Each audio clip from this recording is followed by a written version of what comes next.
با سلام و درود بر شما بینندگان گرامی تلویزیون روشهلت. من هوشیار حیدری به همراه همکارانم با شما عزیزان هستیم. با دیدبان امشب با هم باشید.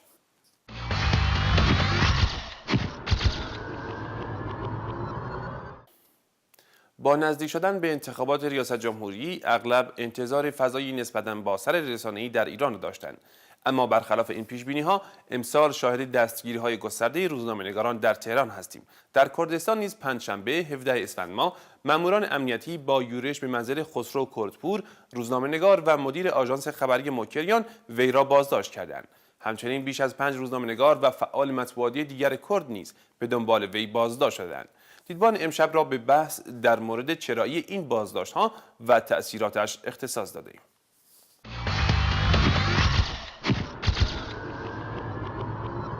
به چه دلیلی نیروهای امنیتی جمهوری اسلامی اقدام به بازداشت گسترده روزنامه‌نگاران کردند؟ آیا روزنامه‌نگاران واقعاً تهدید جدی برای حاکمیت تلقی می‌شوند که بشود آنها را بدین صورت قلع‌قم کرد؟ بدون تردید آزادی اطلاع رسانی، جریان آزاد اطلاعات و گردش آزاد اطلاعات در هر جامعه‌ای و در هر جامعه‌ای که حکومت خودکامه و مستبد در آن بر سر کار هست میتونه یک مسئله به نوعی یک تهدید محسوب بشه.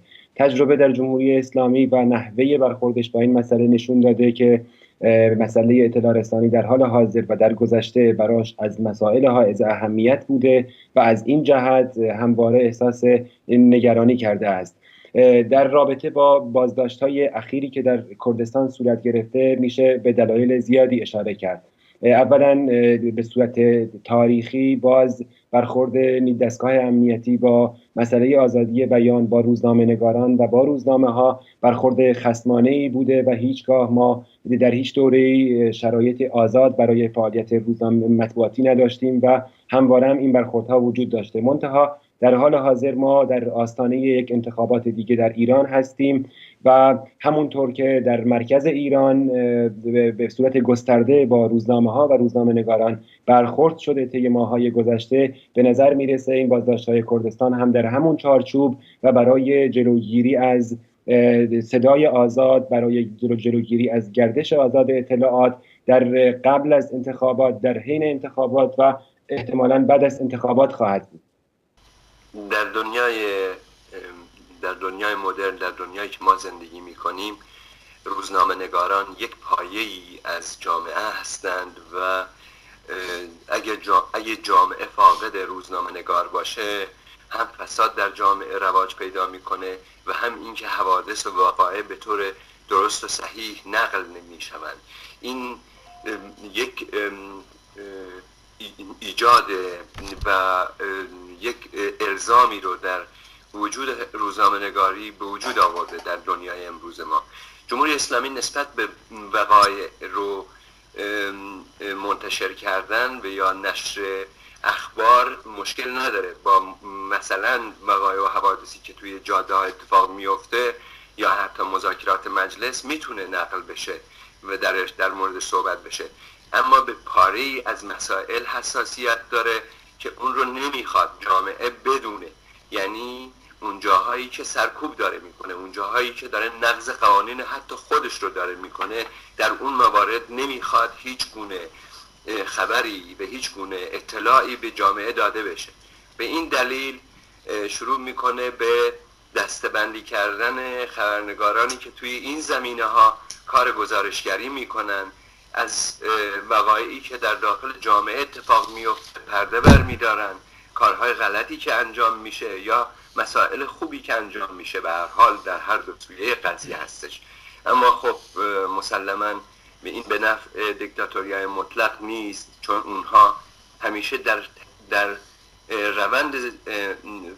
در روند حکومت داریشون تلاش میکنن که رقیبهای خودشون رو از کنار بذارن و اختیارات بیشتری رو در دستهای خودشون قبضه بکنن. این در روند خودش قطعاً بیقانونی به وجود میاد، از بیقانونی باید استفاده بکنه و کسانی هم که معترض میشن به بیقانونی سرکوب بکنه.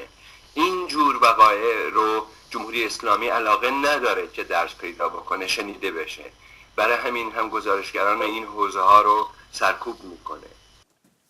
وزارت اطلاعات با انتشار بیانیه‌ای بدون اشاره به هیچ گونه سند و مدرکی از انهدام شبکه‌های جاسوسی میان روزنامه‌نگاران خبر داده است.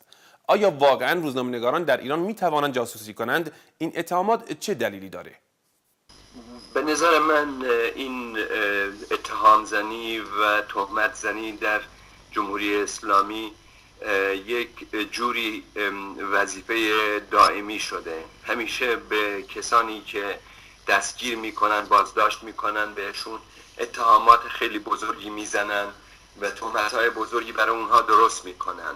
در طی 34 سال حکومت جمهوری اسلامی این اتفاق به طور روزمره افتاده. همه مخالفینش رو وابسته به خارج نشون میده، همه روزنامه‌نگاران رو وابسته به خارج و به جاسوس و به کارهایی که دشمنی داره با جامعه نسبت میده. اینها سرپوشی هستند برای همین سرکوب ها و اگه به جامعه بگن که این افراد و این انسان ها وظایف خطیر خودشون رو انجام میدادن، وظایفی رو که باید جامعه از آنها آگاهی پیدا میکرد انتشار میدادن و برای انتشار اون آگاهی ها و اون اطلاعات زحمت میکشیدن، جامعه واکنش نشون میده نسبت به این مسئله و اونها باید بهشون بدن که اینها نه تنها خدماتی نمیکردن به جامعه و در جهت خدمت به جامعه نبودن، بلکه در جهت ضرر زدن به جامعه و منافع جامعه بودن که کار جاسوسی باشه. به نظر من این هیچ محلی از اعراب نداره. در دنیای امروز که به راحتی دسترسی به این اخبار و این اطلاعات هست، دستگاه جاسوسی نیازی به این اخبار و اطلاعات ندارن. دستگاه جاسوسی دنبال موشک میگردن، دنبال اطلاعاتی در مورد مسائل هسته‌ای میگردن. یک خبرنگار یا یک روزنامه نگاری که مسائل زندان رو منعکس میکنه، دستگیری ها رو منعکس میکنه، شکنجه ها رو منعکس میکنه، از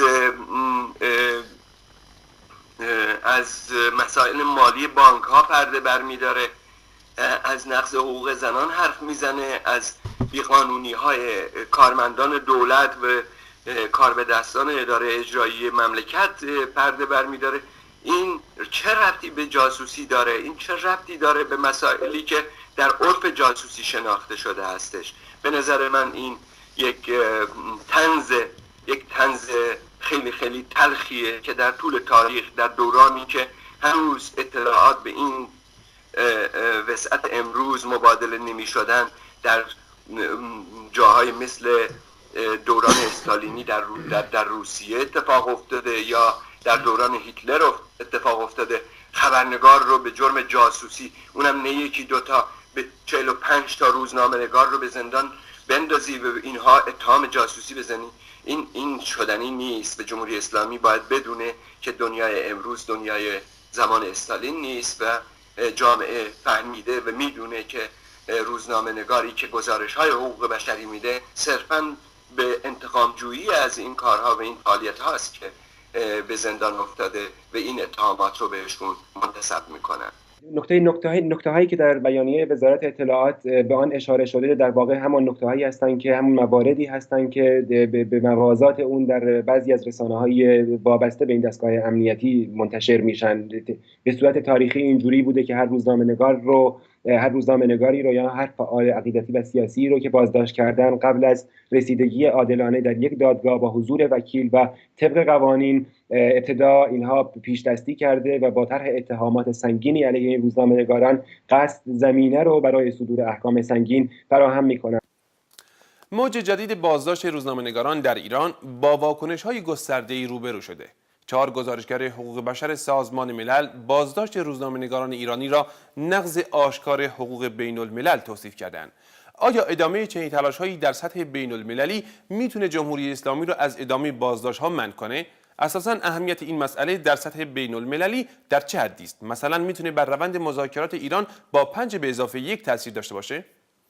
من در بخش اول سوالتون باید عرض بکنم مسلماً تاثیرگذار خواهد بود، ولی آن چیزی رو که ما باید انتظار داشته باشیم خود جامعه است، جامعه که خود سر و کار داره با این نوع نقص هاست که باید در وهله اول و در بالای نقطه‌ای بدونیم و بشناسیم که میتونه تاثیرگذار باشه. یعنی آگاهی در داخل جامعه است و عکس العمل و واکنش جامعه است که جمهوری اسلامی رو وادار به تمکین از قوانین خودش، وادار به تمکین از قوانین بین‌المللی که امضا کرده، قطعنامه‌هایی که امضا کرده و قطعنامه‌هایی که اون رو ملزم میدونه و معاهده‌نامه‌هایی که امضا کرده.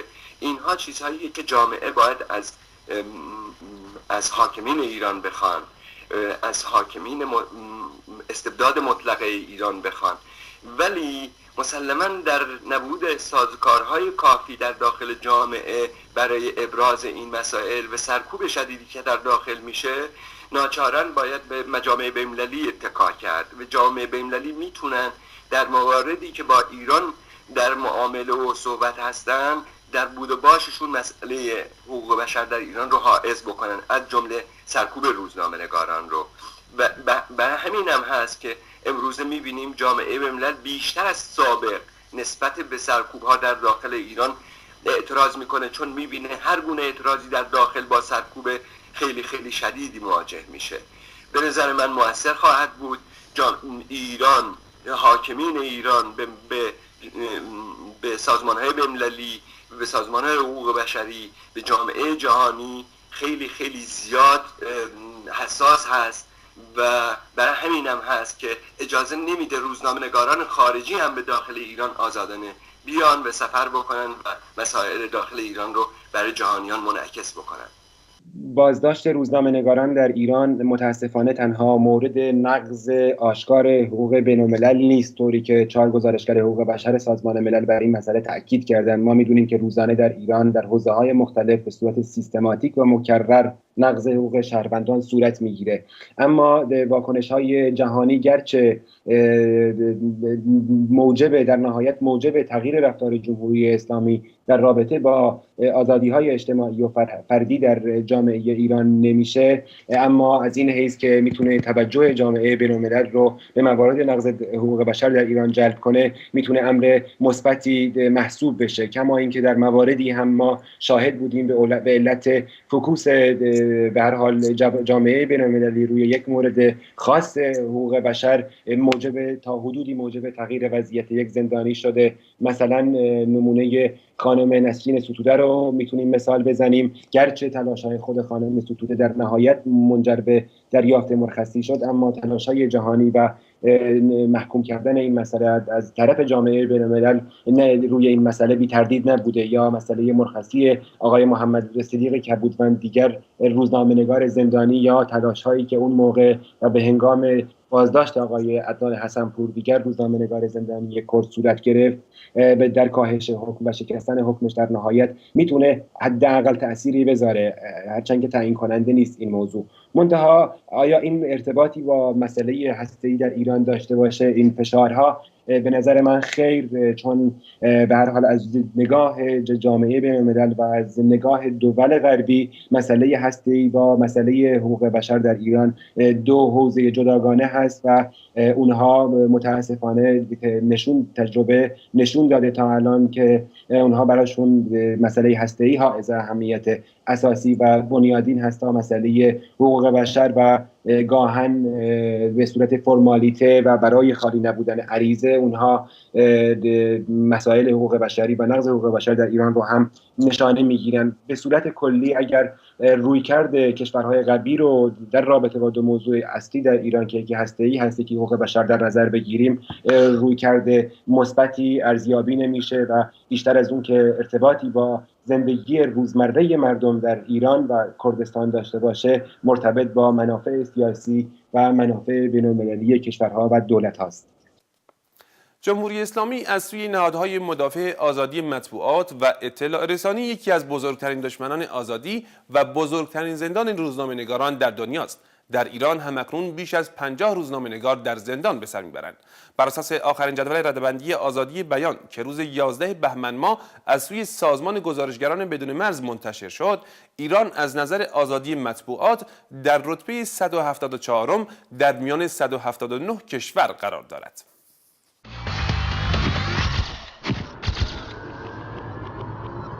عزیزان بیننده از همراهیتان تا این لحظه سپاسگزاریم. تا دیدار دیگر شب و روز خوبی رو براتون آرزو میکنم. بدرود.